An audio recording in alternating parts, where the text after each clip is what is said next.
Toi qui écoutes l'émission, t'as de l'empathie. C'est quelque chose de bien. Enfin, t'es sûr? Est-ce que ton empathie, elle peut être sélective, manipulable, déshumanisante?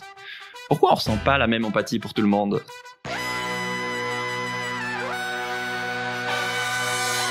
Bienvenue dans Soif de Sens, l'émission qui t'aide à construire une vie et une société pleine de sens. Chaque semaine, je reçois un humain inspirant pour t'aider à incarner le changement. Et aujourd'hui, on accueille à nouveau Sama Karaki pour parler d'empathie. Salut Sama. Salut Pierre. Que ce soit quand tu croises une personne SDF dans la rue, un pote qui prend l'avion, qui est pas du tout écolo, ou une amie féministe, l'empathie, c'est un vrai sujet central. Je te présente en 10 secondes. Tu es docteur et prof en neurosciences. Tu étudies le fonctionnement de notre cerveau. Tu étais venu nous parler de ton premier livre, Le talent est une fiction, qui questionnait la méritocratie et vous avez beaucoup plu d'ailleurs. Tu viens de publier un nouveau livre, Pourquoi l'empathie est politique. Et donc pourquoi c'est à la fois évidemment une capacité incroyable et à la fois pourquoi il faut s'en méfier. Et pour ça, aujourd'hui, je voudrais tenter avec toi un format différent, plus spontané, plus chill, plus conversationnel. Je sais pas si en tant que docteur, c'est forcément le plus facile, mais on va tenter. Et avant de voir où ça nous mène, je te propose de lancer l'interview avec une série de questions mitraillettes pour se mettre dans le bain. Oui. Et voilà, auxquelles tu peux répondre en moins de 1 minute, comme dans mon format Soif de joie pour les connaisseurs. Il y a pas de questions pièges, c'est juste histoire de, je sais pas comment dire, de lancer le truc, quoi. Ça te va? Oui. Ok, je vais mettre un petit chrono, tac. Est-ce que t'es contente d'être là? Oui. T'es plus fière de ton premier ou ton deuxième livre? C'est mon troisième. Il y a un premier qui est passé un peu sous les radars, mais il était très spécialisé un peu sur la collaboration humaine. Ok, et t'es plus fière duquel des trois, alors? Je les aime tous parce que c'est un peu, je me lis en fait un peu d'un rapport intime en écrivant un livre. Ouais, c'est des étapes de ta vie. En plus, j'écris comme à des nuit, enfants, donc ça fait vraiment comme ça, comme une relation amicale. Ah ouais, trop drôle. Ouais. Okay. T'es maman, est-ce que tu penses que des fois t'as trop d'empathie pour ton fils? Oui, enfin, on peut pas empêcher l'empathie, mais je pense que je me trompe souvent en fait dans mon empathie parce que je le comprends pas vraiment, je l'interprète à travers mon point de vue d'adulte. Ouais. Et donc c'est en ça que, bien sûr que j'ai de l'empathie parce que j'ai beaucoup d'attention envers lui, mais ça veut pas dire que c'est la bonne chose à faire. Ouais. Genre, moi, je sais que des fois, la mère de notre fille, ma chérie, ma fille, elle se fait un petit bobo et elle va ressentir la douleur x10, alors que ma fille, 3 secondes après, non, en fait, ça va. Oui, mais en plus aussi, quand on interprète ce qu'ils vivent, même pas juste leurs émotions, mais aussi ce qu'ils vivent, leur colère par rapport à certaines situations, en fait, on projette un monde d'adultes sur ce qu'ils peuvent traverser. Donc, j'apprends à ne pas le faire, à moins le faire. J'avoue, moi j'ai trop hâte qu'elle parle pour rentrer dans sa tête et faire mais en fait c'est ça que tu penses et tout. Et à l'inverse, pour qui est-ce que toi t'as du mal à avoir de l'empathie? De vouloir l'avoir, parce que voilà, c'est-à-dire que l'empathie, nous l'avons pour les personnes avec qui on arrive à nous identifier. Ça, c'est la condition. Donc si la question c'est avec qui je n'ai pas envie de m'identifier, là il y en a plein. Je pense qu'il y a beaucoup de personnes qui ne m'intéressent pas, c'est vrai. En fait, du coup, j'avoue réserver mon attention pour beaucoup moins de personnes qu'avant. Mais justement, c'est pour ça que je propose quelque chose d'autre que l'empathie pour se lier aux autres. Oui. Parce qu'on n'a pas assez d'attention. Et je suis plus du tout, je suis de moins en moins en fait en capacité de regarder beaucoup de choses différentes et beaucoup de gens différents. L'empathie, c'est plus une qualité ou un défaut? C'est quelque chose que nous avons, qui est une habilité. Je dirais pas que c'est une qualité. C'est une habilité, un peu comme la capacité à avoir un poing musclé pour taper quelqu'un ou pour construire un mur. C'est-à-dire que ce n'est pas quelque chose qui est intrinsèquement ni bon ni mauvais. La capacité, par exemple, à exprimer des émotions, elle peut être faite pour se faire comprendre par les autres ou pour les manipuler. Voilà, quoi. En fait, c'est une aptitude que nous avons, qui est spontanée d'ailleurs, la part émotionnelle et spontanée, donc on décide pas de l'avoir ou pas. Et par contre, comme elle est la conséquence de l'attention, ça veut dire que quand on porte l'attention sur quelqu'un, sur quelque chose, ben on exprime cette identification. Donc plutôt peut-être poser la question sur l'attention. Ouais. Ça veut dire que, en fait, est-ce que avoir de l'attention pour les autres, c'est bien? Bah moi je pense que oui, mais après ça dépend. Les autres, des fois, ils nous obsèdent et on porte notre attention sur eux, pas pour eux, mais pour soi, parce qu'on est fasciné ou parce que par jalousie, parce que c'est des adversaires politiques, parce qu'on veut en fait savoir comment les manipuler. Enfin voilà, il y a pas en fait quelque chose d'intrinsèquement moralement supérieur d'avoir cette capacité. Est-ce que les personnes engagées, je sais pas, écolo, féministes qui nous écoutent, manquent probablement d'empathie, par exemple, envers, je sais pas, des patrons sexistes de multinationales polluantes ou des gens qui votent extrême droite Non, en fait, vraiment, j'en sais rien, en fait, ce qui se passe dans le cerveau des gens. Au contraire, ça peut être des personnes qui se sont beaucoup intéressées pour comprendre les intentions et les motivations de ces personnes. L'empathie, c'est aussi la capacité de comprendre pourquoi l'autre fait ce qu'il fait. Et je pense qu'au contraire, les personnes engagées dans des luttes d'émancipation sont des personnes qui se sont intéressées comment les systèmes nous situent dans des positions de pouvoir. Qu'est-ce qu'en fait, il y a cette conscience d'ailleurs qui est très chargée, dans laquelle je me mets à analyser le comportement de l'autre et de l'autre dominant, de l'autre oppresseur, pour savoir par quel bout je peux entamer la lutte. Donc non, au contraire, on peut avoir beaucoup d'empathie dans la définition qui est celle de comprendre pourquoi les autres font ce qu'ils font et qu'est-ce qu'ils ressentent, quel mépris ils ressentent, mais c'est aussi de l'empathie en fait. C'est un intérêt que nous portons à ces personnes, mais dans un le mépris, c'est de l'empathie. Non, mais je veux dire comprendre leur mépris. C'est aussi une projection dans laquelle je me dis qu'est-ce qu'il vit, donc je me mets en fait en situation de projection abstraite dans ce qu'il ou elle vit. Donc oui, c'est un exercice d'empathie parce que c'est un exercice de compréhension de la perspective de l'autre, pour que je puisse savoir comment je peux le convaincre de l'inverse ou comment je peux le combattre littéralement. Ouais. Bah bravo, tu as royalement passé ces questions à mitraillette. Ah oui, bah c'était ça les questions pour 1 minute, je suis allée. Ouais, on a fait un petit peu plus, c'était pas très clair le minute. Plus, ouais. Non, mais je trouve ça chouette, ça permet de débroussailler et maintenant de discuter un peu plus. Les gens, ils ont un peu plus un sommaire, mais une vue d'ensemble de quoi on va parler. Comment t'as décidé tout simplement de bosser sur l'empathie et d'y consacrer tes nuits? Je n'ai pas vraiment décidé que ça soit le sujet. Je voulais écrire sur la violence en général, et puis en fait, en écrivant comment on analyse la violence et comment on réagit aux victimes de la violence, j'ai voulu réserver une partie du livre sur la sélectivité et la façon avec laquelle, par exemple, la violence qui est faite par une personne blanche n'est pas jugée de la même façon qu'une violence faite par une personne noire aux États-Unis. Donc en fait voilà, j'avais un ensemble d'études qui regardent un peu les jugements que nous portons et l'analyse que nous faisons des intentions de ces actes. Et finalement, ce chapitre, il a pris la place du livre. J'avais dégagé les autres chapitres, c'est moi. Oui, voilà, en fait, oui, complètement. Il a vraiment dégagé les autres, mais complètement, il les a absorbés. Voilà. Donc finalement, ça s'est fait comme ça. C'est bon, ok, t'as gagné. Trop drôle. Et je trouve ça vraiment intéressant comme sujet parce que dans ma tête et dans la tête d'énormément de gens, l'empathie, c'est vraiment un truc tellement connoté positivement. Moi, je sais que chez Ashoka, c'était vraiment, il y a toute une branche, c'était un réseau d'entrepreneurs sociaux où je travaillais avant. Ça faisait partie vraiment de, ok, l'empathie, c'est la valeur numéro 1 qui manque dans notre société, qui nous permettrait d'être plus acteurs du changement et de résoudre les inégalités, etc.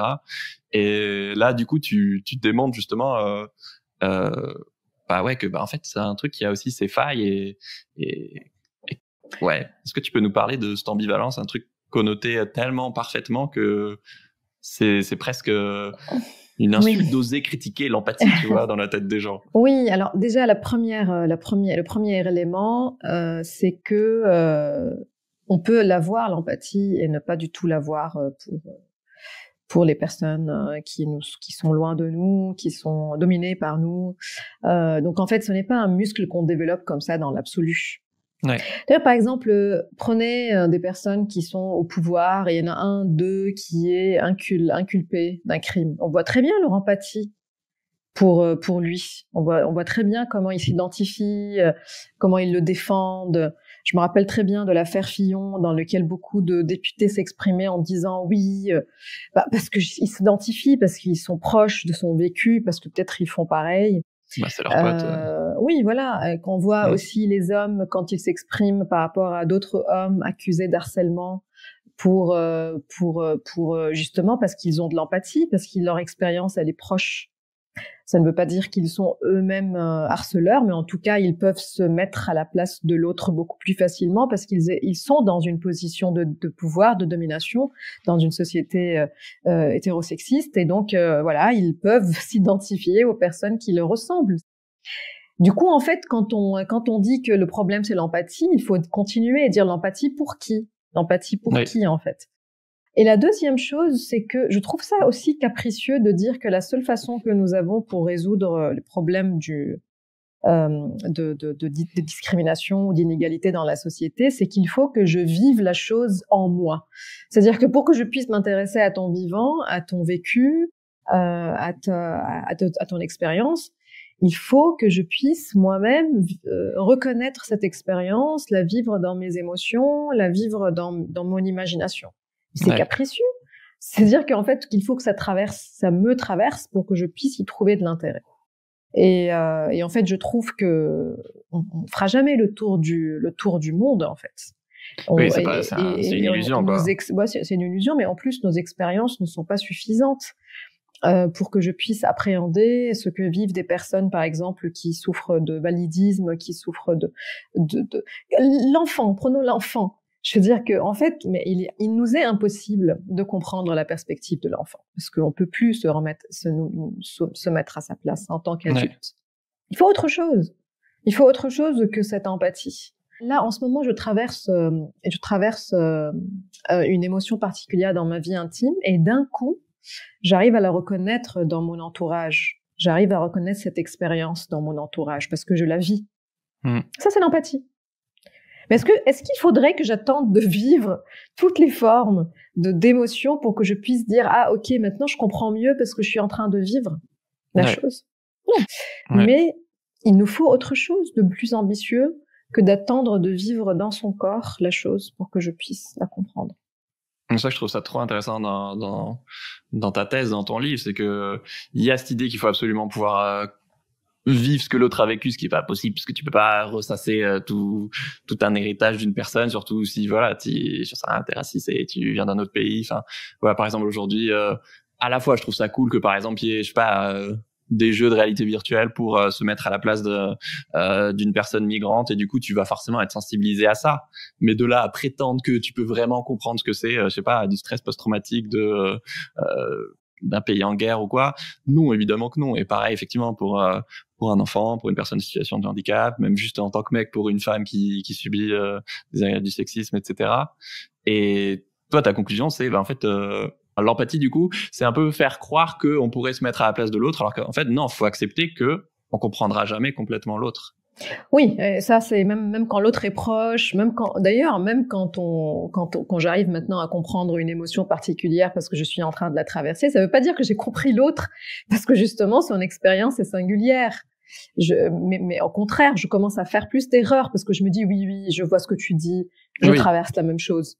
Mais en fait, tu veux projeter des trucs, je traverse jamais la même chose. Et donc, en fait, même quand elle n'est pas sélective, même quand je suis intéressée, en fait, on voit l'autre comme on est et pas comme il est. On voit le monde comme on est et pas comme il est. Et donc, du fait que cette empathie est sélective, qu'elle n'est pas fiable, je me dis, alors, par quoi peut-on remplacer, pas remplacer parce qu'on pourra pas s'empêcher de vivre ça, mais qu'est-ce que je peux ajouter comme caution comme boussole qui dirige mes comportements avec les autres, qui dirige mes choix peut-être électoraux, mes choix d'engagement, qui soit au-delà de ma propre expérience du monde, parce qu'elle n'est pas suffisante.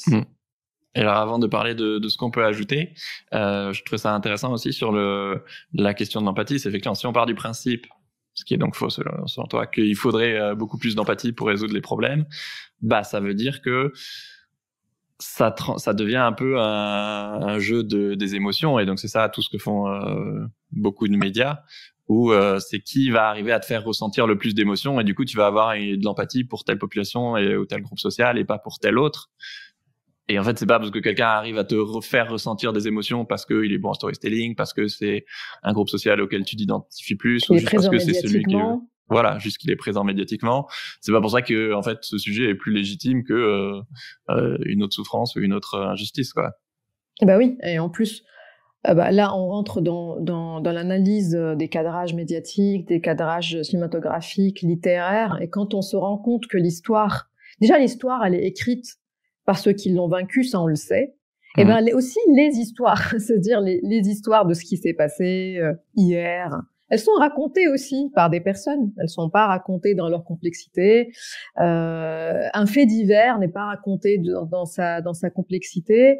Je vois par exemple là un fait divers d'une tuerie qui est couverte par des magazines et des journaux français, dans lesquels ils disent 5 victimes sont mortes, et ils citent les 3 prénoms français et ils invisibilisent complètement les 2 prénoms d'exilés kurdes, parce qu'il n'y a pas de place dans le titre. Voilà, donc le choix il est fait dans plusieurs titres journalistiques, dans lequel en fait on dit les 5 victimes suivi des 3 prénoms français et 3 points de suspension. Et en fait là on voit que c'est une histoire qui est titrée, qui est présentée d'une façon qui ne permet pas d'imaginer qu'il en fait il y a des personnes non françaises exilées. À quoi cela me fait penser? C'est que à l'inverse, quand il y a un crime dans lequel une personne réfugiée, exilée, sans papier est impliquée, bah là en fait ça sera dans le titre.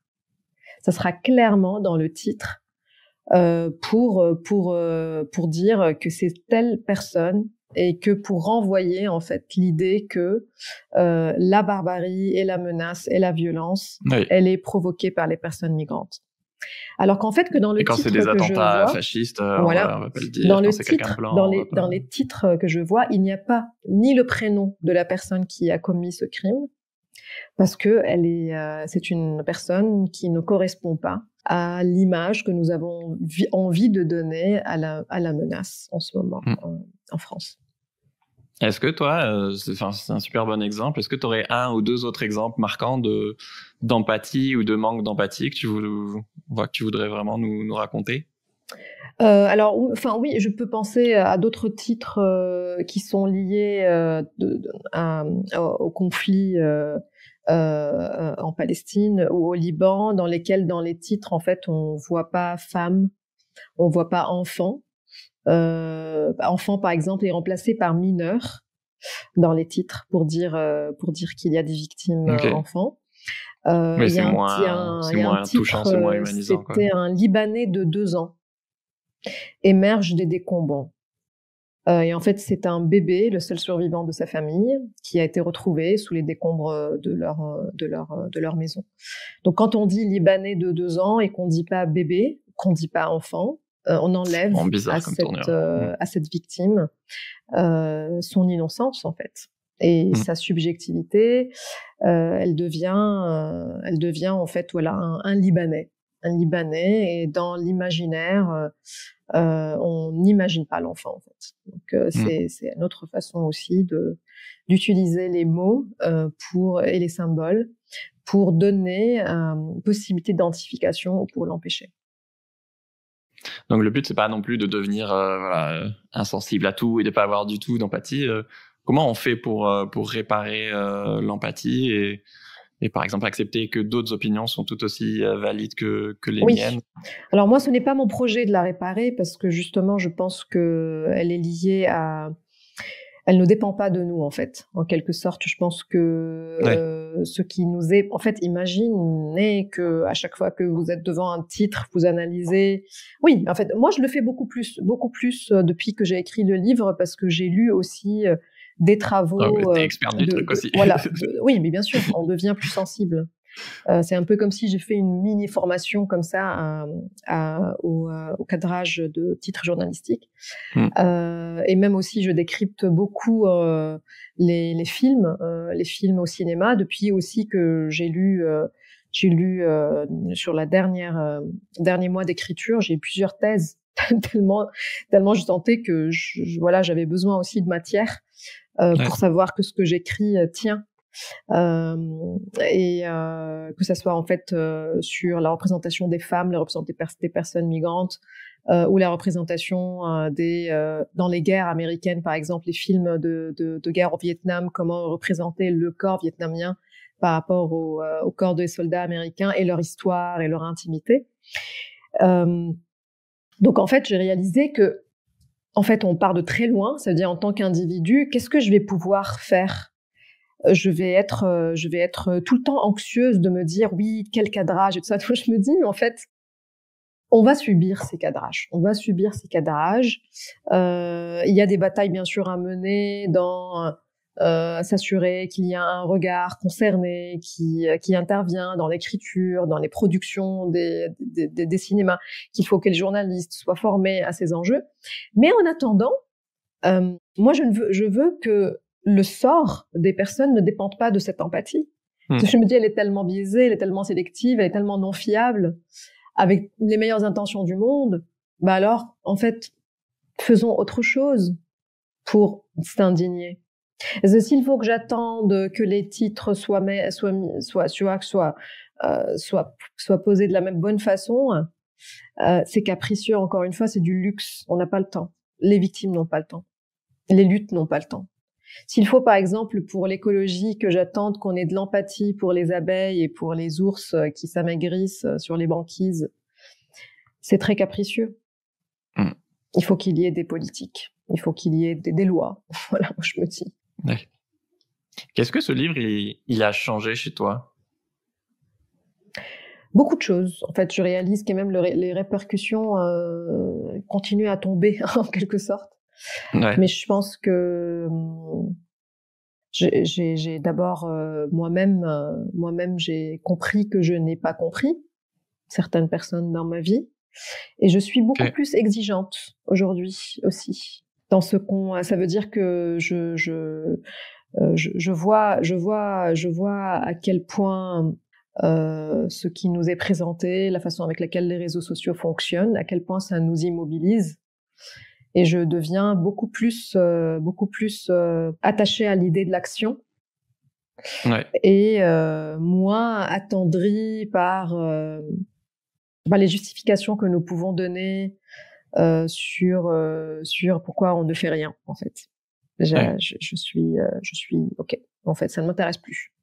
Je veux qu'on fasse quelque chose pour les personnes concernées et qu'on sorte de notre narcissisme, de ce que je comprends et de ce que je vois. Et oui, je pense qu'en fait, je dirais que le bullshit affectif ne m'intéresse plus, en moi d'abord, et en les autres. C'est-à-dire, je me dis, voilà, je vais arrêter de dire je sens que, je vais aller voir si c'est vrai ou pas. Je vais le demander à l'autre. Et là, c'est là où je réalise aussi que nous sommes vraiment pas du tout formés depuis l'enfance à s'exprimer, à exprimer en fait clairement, parce que on compte en quelque sorte sur l'idée qu'on est compris, et on n'est pas formé non plus à poser des questions. En fait, on n'est pas formé à communiquer. Et toutes ces formations à l'empathie, je préfère qu'on les remplace par des formations à la communication, dans lesquelles on demande à l'autre sincèrement comment tu vas, sans vraiment interpréter. Ouais. Moi, j'ai l'impression que tout le monde croit un peu être dans le bon camp, et voilà, on peut se dire, enfin, on parlait d'empathie un peu à géométrie variable, où voilà, tout le monde croit être, Bien je sais pas comment sûr. on dit, empathique, mais effectivement, ça dépend vraiment de avec qui tu parles. Oui, tu n'as pas envie de te coucher le soir en te disant je suis un connard. Ouais, mais on le croit sincèrement. Bien sûr, en fait, Après, on on dit, est dans un besoin de cohérence avec notre mm, histoire, avec nous-mêmes, avec nous. Et nous avons besoin de sentir que nous sommes moralement, que nous avons moralement raison. ouais, Et en fait, c'est normal, c'est tout à fait normal. On peut pas. La culpabilité n'est pas un sentiment confortable. C'est pour ça d'ailleurs, j'appelle à accepter la honte. On fait beaucoup la guerre à la honte. En fait, la honte, c'est très bien. C'est très bien, parce que ça nous dit qu'on a fait n'importe quoi. Et on peut très bien, à partir, c'est un point de départ en fait pour apprendre, pour compromettre, ouais. pour céder certains privilèges. Donc oui, je pense que oui, il y a des lacunes en fait dans les compétences sociales que nous avons, et en fait peut-être une exagération de ce besoin d'être en accord avec soi. C'est-à-dire oui, vous avez raison. Chacun de nous pense avoir raison de penser ce qu'il pense. Ouais. Et bien sûr, enfin, je veux dire, on a les contextes dans lesquels on est amené à penser ce qu'on pense, donc on peut les défendre. Je n'ai pas les contextes dans lesquels les gens sont amenés à penser ce qu'ils pensent et pourquoi ils font ce qu'ils font. Donc voilà, j'ignore les autres, donc je les juge plus facilement. On a beaucoup de compassion pour soi, en quelque sorte. Mais on peut très bien accepter ça et à côté dire, ça ne veut pas dire que j'ai raison. Je sais que j'ai besoin de l'être, je sais que je sens que je l'ai, mais ça ne veut pas dire que c'est vrai. Je veux dire, il y a quand même, c'est ma perspective. C'est ma perspective, mais pourquoi elle sera celle qui est la bonne? Et c'est à partir de ce doute, bah, en fait, que naît la recherche, que naît la curiosité.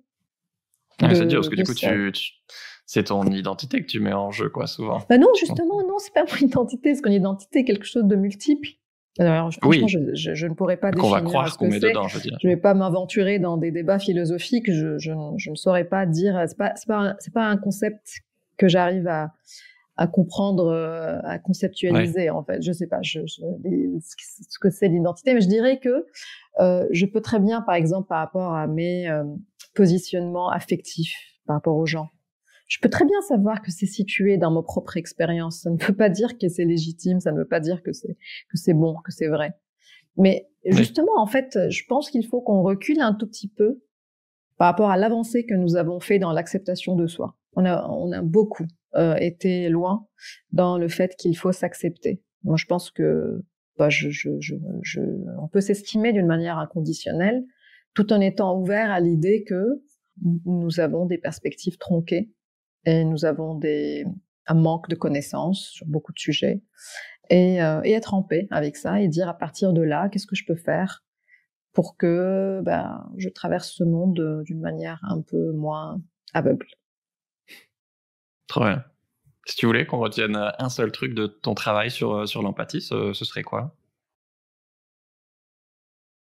Ah là là.